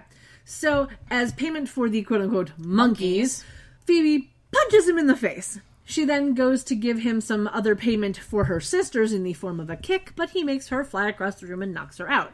Somehow knocks her out, despite the fact that she landed into a chain-link fence. Yeah, A la convenience, what can you do? Exactly. He grabs his doctor bag, steps on the potion, breaking the jar, and he leaves. Now, okay, for a bottle, like a fairly small bottle, like 3 or 4 inches tall, that didn't break when it was dropped on the ground, I don't see... Like, this is definitely a different bottle. Mm-hmm. Because the glass sound we got of it falling was, as far as I could tell, real. But, it might not be. Yeah. Because Foley artists are good at their But job. it's completely unrealistic that, falling to the ground honestly, the wouldn't Foley break people it. are not usually that good at their jobs. But whatever. Well, not in this show. I digress. Not in this show at this point. Like, I've seen shows with some excellent Foley work. Indeed. Unfortunately, this is not one of them. This has some mostly okay Foley work. Mostly okay. Yeah. It's a little discontinuous, but not necessarily bad. Yeah. Which is what I'd expect from a show of this type of budget. Yeah. But yeah, for a jar that didn't break when it was dropped on a cement floor, somehow a dude stepping on top of it does it. I don't know if you ever tried to step on top of a tiny glass vial. Oh, holy shit, it's hard. Because guess what? It's Cylinders not meant to break. Are tough. Yeah, it's not meant to break. That's kind of the whole point. Mm-hmm. But yeah, it's an arch on an arch. Yeah. So he breaks the jar as he leaves. Piper then comes to seeing the broken jar, and we cut to commercial break, because of course we do. Of course we do. And I believe this is the last commercial break we get. I believe so, yes. When we come back from our commercial break, we have an exterior night shot of the manor. Phoebe and Piper are at the cafe table trying to scry when Prue comes in, and Phoebe has on her black square glasses for this scene. Oh, yeah. Yep. This brings our scrying tally to 2 for the season and the series. Great. Mm-hmm. And apparently Phoebe is having trouble because while she's trying to locate the doctor by way of finding his powers, it's their powers as well, so the scrying stone just keeps landing on their house. Yeah, it keeps circling their block and then landing on their house because it keeps finding them instead. So they're trying to figure out what to do now because since he broke the bottle with the potion, or elixir they call it. Yeah, they called it an elixir even though she said she was making a potion. Yeah, they're now calling it an hello. elixir. Like, they can't even have internal continuity in the fucking episode. Like, dudes, come on. Yeah, who came in for the rewrite and ended up with this shit? Yeah, but so, apparently he broke the bottle with the stuff, the last of their stuff, and they can't make more because the only store that carries it closed 4 hours ago. Yeah, and she says that he's stronger than they are. Now, I've always wondered this: why is he strong? He's mortal. Like, yeah, he has all of their powers. But why does that make him stronger? The 3 of them together should be stronger. That's the whole point of them. Just saying. Maybe they're conflating the whole power of 3 thing, and since he has all 3 powers, like some shit. I don't know. Mumble jumble jumble. Piper is still trying to think of him as an innocent that needs to be saved. Prue is trying to get her to realize that he might not be able to be saved anymore. And she and Phoebe are basically treating him like a demon that needs to be vanquished. Which, I understand. Yeah, totally. They're still fighting over how to deal with him when Leo walks in with the Book of Shadows, and he says that he's got nothing to help, and then the crystal points to a different spot on the map, so Phoebe knows that they might have actually, found him. And we cut to Dr. Williamson walking through an area with many homeless people. Yeah. Like, there's barrels that have fire in them. Yeah. There's, dumpsters. And there's graffiti and trash all Tent over City. and random crap. It's Tent City. Yeah, basically, without the tents. Yeah. Yeah, those are all on Lakeshore Drive right now. Yeah. So the mark on his neck has grown, and there are now veins creeping up his face. Which is always a good sign. The girls are standing at the end of the area that he's walking down. So they found him and were immediately there. The only thing that I can think of somehow is that Leo orbed them there, because there's no reason that they should have gotten there so fast. Maybe. He's generally pretty hesitant on to that. orb them But, places at this point. Spoiler alert? I don't know. Yeah. Whatever. I mean, it's a really good shortcut for how do you get places fast. Oh, we've got a dude that can teleport them. Yeah. It was just, we don't see how they get there. It's like a warp drive. Like, it'll take however long it needs to take to get to the place we need to go. Yeah.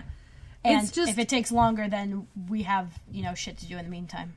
Yeah, and it's just the fact that, we don't see how they get there, but they get there so fast that they had to have done something.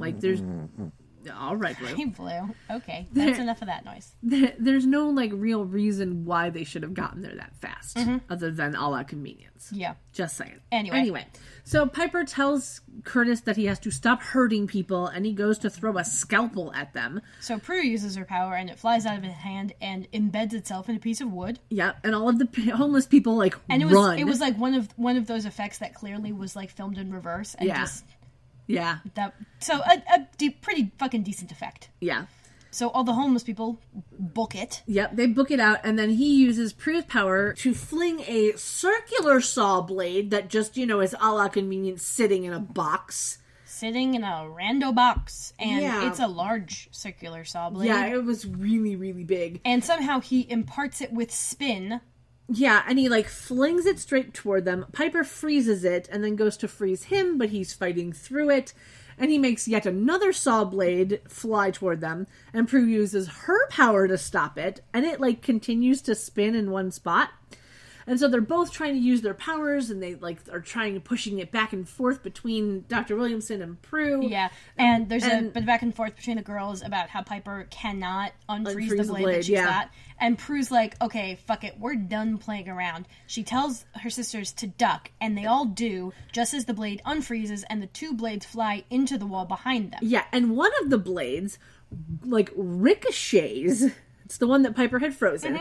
Ricochets and rebounds off the wall and goes right back and hits Dr. Williamson in the chest. And somehow, when it rebounded off the wall, it rebounded, like, he must have been at Still a 180... spinning. Oh, well, he must have been at a 180-degree angle to that fucking wall because it went straight back for him. Or, actually, no, it would have been 180 because he got it from a box somewhere else. But, like, convenience, it rebounds straight for him. And somehow, it has turned on its axis, like... 78 degrees or something. Yeah. Because it's now almost vertical. Yeah, it had changed direction, and it, like, smacks him right in the chest, and, like, he then pulls the blade out of his chest, and he collapses to the floor. And Piper is running over to him, like she's bawling. Crying and asking him not to die, and she has, like, this little, like, emotional break over his now dead body. Well, she was due an emotional break. It was a little weird. I know, but in it's the way Piper that it with came the through. guilt and the shit, and she was, like, constantly obsessed with saving him because it was their power, so it was their fault. Like, yeah. So we then fade dissolve into the living room at the manor. Don't know how far, like, later this is, but, they're all wearing different clothes, so who knows. Phoebe is putting their files that he had into the fireplace because, fireplace in May. Why not? Yep. She is now in plaid pajama pants and a baseball-style shirt with a red torso and blue arms. Prue comes up with another file for the fire, wearing grayish-blue pajama pants and a white top that is slightly peasant-style. And she has a large, fluffy, white scrunchie in her hair. Yeah. Ah, the scrunchie. And she says that everything is back to normal for them, and then the camera switches over to show all the three of the chimps sitting on the couch eating out of bowls. Yeah. We learn that Phoebe is going to drop them off at the Wildlife Conservatory the next day. And then we get the cutest moment of the episode. Phoebe gets the chimp's attention and asks them what they think of evil. And one chimp covers its eyes. We pan over to the middle chimp who puts its fingers in its ears. And then the third chimp covers its mouth. mouth. This is a beautiful reference to the three wise monkeys, which is also sometimes called the three mystic apes, which comes from These would be the three mystic apes, then. Yeah. It comes from the 17th century Japan. It was used in many, many cultures. And Kat's about to explain the history of it to you now. Yes, this is my favorite one. Buckle the fuck up. Yeah. Buckle up. Buckle up. The three monkeys, or apes, whatever, are Mizaru, which is the one that's covering his eyes, who sees no evil. Kikazaru, who is covering his ears, who hears no evil. And Iwazaru, who is covering his mouth, who speaks no evil. So together they embody the proverbial principle of see no evil, hear no evil, speak no evil. Now the original concept was just see not, hear not, speak not, because apparently the negative conjugation zaru is very close to saru, which is apparently Japanese for monkey, which is how it got interpreted inappropriately by somebody somewhere. I'll link to the wiki for anyone who wants to actually read about it because it's interesting. It's a good pun that way. Yeah. It's just very, very interesting in the fact that it all stemmed from somebody got a misinterpretation because they exchanged an S for a Z. Well, I mean, that's how there's a statue of Moses that has horns instead of a halo because of a mistranslation from Hebrew. Yeah. Which is fun. Yeah. But anyway. So she's going to link you to the website. I'll link to the website because it's an interesting read, if nothing else. Uh-huh. Yeah. So Prue and Phoebe laugh and they realize that they're actually going to miss these little chimps. But just like everyone else who enters their life, they'll never see them again. Nope. Piper walks in holding her files. She is in plaid pajama pants and a white tank top. Phoebe gets out a piece of paper from her pocket and hands it to Piper, saying that it is her ground rules. And Piper reads them aloud. She reads out, "I want a man who hates my brand of cereal, so there'll always be some for me. A man whose love will catch me by surprise." And apparently, this is just a wish list for her love life and not actually ground rules. And I'm just like, why would you show this to your sister? And why would you call it ground rules? Yeah. I mean, seriously. But apparently she wants to find someone just as great as Leo. And she's definitely still not telling her about the incident about fucking on a cloud. Yeah. So again, her sisters tell her that they just want her to be happy, and then Piper walks over to the fireplace, throws her files in, and they realize that she's looking kind of sullen, and they ask her what's up. Piper informs them that Dr. Williamson's first name was Curtis, and apparently he never married. By the only reason she can think is because he was working all the time. Yeah. And she still feels uber responsible for his death, even though they tried to save him. That she couldn't. Yeah, that's her biggest thing. She's beating herself up over his death, just like Prue beat herself up over Andy's death. So this is going to take some time for her to get over. Uh-huh. And she leaves the room, and they realize that they really have to just leave her alone. Yeah. So we cut up to her room, where she walks in, closes the door, and then sits on the bed and just starts fucking crying. Yeah, and we can see that she's wearing Uggs. Yeah. Ugg. Brown Uggs. Ugg. Yeah. So Leo orbs in, wearing the same outfit as before, so which is why I'm assuming this is just later that night. Yeah. He sits down on the bed next to her, and he puts his arm around her, and he pulls her in close, and he just holds her as she cries, and we fade to the end credits. Now, the Netflix song here, this is one where the song is a big part of this scene. This is our final scene, there's a song. The Netflix song... An emotional catharsis. Yes. Or resonance? I think it's probably resonant. Like, an emotionally resonant song to close out the episode. Yeah. So, the Netflix song is Won't Back Down by a band called Moxie. And no, it is not a cover. No. It is Moxy, Moxie. They are a Canadian hard rock and heavy metal band. Which is hilarious, because this song is definitely neither of those, yeah. They were formed in 1974... They broke up in 1983 and got back together in 1999. And no one who is in the band has been there the entire run of the band. Of course not. It was kind of interesting. Yeah. So, the DVD song, however, is Letting the Cables Sleep by the band Bush. They are a British rock band formed in 1992. They broke up in 2002 and got back together in 2010. The lead vocalist is Gavin Rossdale. He used to be married to Gwen Stefani, and he is the only member of the band that has been there since the beginning. They have 7 albums, with the first one coming out in 1994 and the latest one coming out this year, 2017. So there you go. Now, because I'm me and I can't not look things up, right? Yeah. So Gavin and Gwen had 4 kids together. They were married for 14 years. They got divorced in 2016, and now she's dating Blake Shelton, because of course she is. That's a weird genre crossing, but okay. Well, because they're on The Voice together. I know. So, he left his country singer wife for the preppy pop girl. Like, I could go on and on, but I really don't feel like getting mad about it. So, I think we're just going to end it there. Because... I just remember someone posted a photo on Tumblr of Gwen Stefani's kid wearing a tutu, and everyone's like, oh my... The first caption was like, oh my god, why would you let your child do this? Wearing socks on grass? Yes. Yeah, it was kind of funny.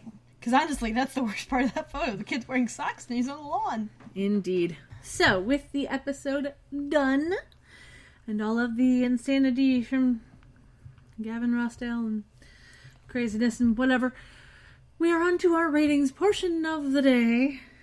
Yes. Would you like to go first? Yes, I think you went first last time. Yeah, I don't know. So I shall go first. Okay. I'm going to give this episode 7 out of 10 beaded boob windows. All right. Because, it was adorable, despite all of the writing mistakes. Mm-hmm. And, you know, I feel like we got a lot of good acting in this. Yeah, it wasn't bad. Despite all the writing mistakes. Yeah. And we got a little bit of extra, like, backstory typey thing. Yeah, despite all the writing mistakes. Yeah, exactly. So, you know. Mm-hmm. It's definitely watchable. Yes. It is definitely something to grow on from this point. Yes. So, I am giving it an 8 out of 10. Ground rules. Yeah. It got an 8 instead of a 7 because, you know, Leo.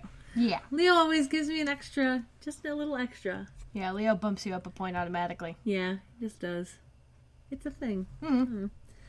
So, with our ratings portion done, we are on to our outfits. For me, the outfits that they wore for most of the episodes are, like, the only things that I can really choose, because pajamas don't really count for me. Really? Because I was super into Prue's final pajamas. Yeah, I don't know. I did kind of like the crochet top that Prue wore. Like, I would never personally wear it, but it was kind of cute on her. It just kind of bothered me because the surface area of her boobs is much greater than the surface area of the triangles. Well, there is that. Yeah. So, did you have an outfit that you particularly liked? Yeah, like I said, Prue's pajamas. That was the only one? Yeah. All right. Because I just really like the style of that top. Because most of the other things that everyone was wearing, I'm just like, it's either matte or I would never wear that. So True. Very true. yeah, Prue's pajamas from the end, specifically the top. Alrighty then. So, with our outfits done, that means we're on to social media time. Social media plugs. Yay! So, as per always, you can find all of the links and everything at charmchats.com. Reminder that I will hopefully eventually get some pictures up for some episodes. I honestly don't know if I'm going to go back and do pictures for every single one. I will try and at least go back to, like, episode, I think it was like 203. Yeah. Needed some pictures, maybe 205. But starting with season 3, no more pictures. I'm sorry, guys. I can't. Mm-hmm. I just can't do it. There will still be links because I can do that easily. Right. But unless there's something glaringly crazy that we need a picture for, I cannot do it. I apologize. Mm-hmm. But my mental health needs to be priority, and having to go back and try and figure out time to take pictures and then edit those pictures down, and it just... Mm-hmm. It was becoming detrimental to my brain. I understand. Yeah, because, you know, brain soup is a problem. Indeed. Yeah. Yeah, we prefer brain jelly. Mm-hmm. So if your brain's a soup, it's lacking a certain viscosity. Yeah. Yep. It's no good. Mm-hmm. No good. Anyway. Would you say your brain is more of a borscht or like a stew? Like a stew. I just got some pieces. Yeah, some chunks. Yeah. Floating around, all discombobulated like. Yeah. Take a bite, you're never going to get the same bite twice. Exactly. Yeah, that's fair. Yeah. Zombies liver. Oh. Yeah, I think mine's more of a chowder. Yeah. It's kind of thick. There's a lot of stuff in there. It's hard to move through. And, you know, generally salty. Indeed. Mm-hmm. Anyway. Plus it likes clams. Clam chowder. And potatoes. Anyway, so. Boil them, mash them, stick them in stew. Indeed. Anyway. Okay, I'm taking your hint. Okay. So, like I said, you can get us at charmchats.com. You can email us at charmchats@gmail.com. We have a Twitter and a Tumblr, both of which are CharmChatsPod. Indeed. And you can find us on Facebook and Instagram at CharmChats. And Patreon. Yes, Patreon. And yes. You know, if you have the ability and you like what we do and you want us to be able to continue to do it, throw us $1. Throw us $5. Like, we and that'll get appreciate you every single one of you. Yes, and that will get you access to, you know, the bloopers that Kat has cut out of the episode because, you know, they weren't really episode worthy, but we still find them hilarious or whatever. Yeah. And then you also get to hear us make mistakes and be stupid, and it's great. And those are occasionally we throw up a little like extra thing. Yeah, sometimes there's a tangent that had to get cut out for time or fat. Yeah. Just because. Yeah. Yeah. And so those will go up there as well. And those are Patreon exclusives, but they're not like higher tier exclusives. You can donate at the dollar tier and still be able to get access to those. Yeah. And if you are a new listener and you are listening on iTunes, if you could rate and review us on iTunes, that would be awesome. Yes, please. That's how more people can find us. Exactly. I mean, not that it's hard. We literally are the only Charm podcast. Yeah. And just as my own personal thing, if you have, like, if anybody says, hey, what podcast are you listening to? Just, maybe mention us. You need to mention. You never know. Maybe there's another word out there we could get agreeable at. Exactly. And then make all these noises at. Yeah. Because goodness knows this is annoying. Yeah. So. La. Ti. Do. Yeah.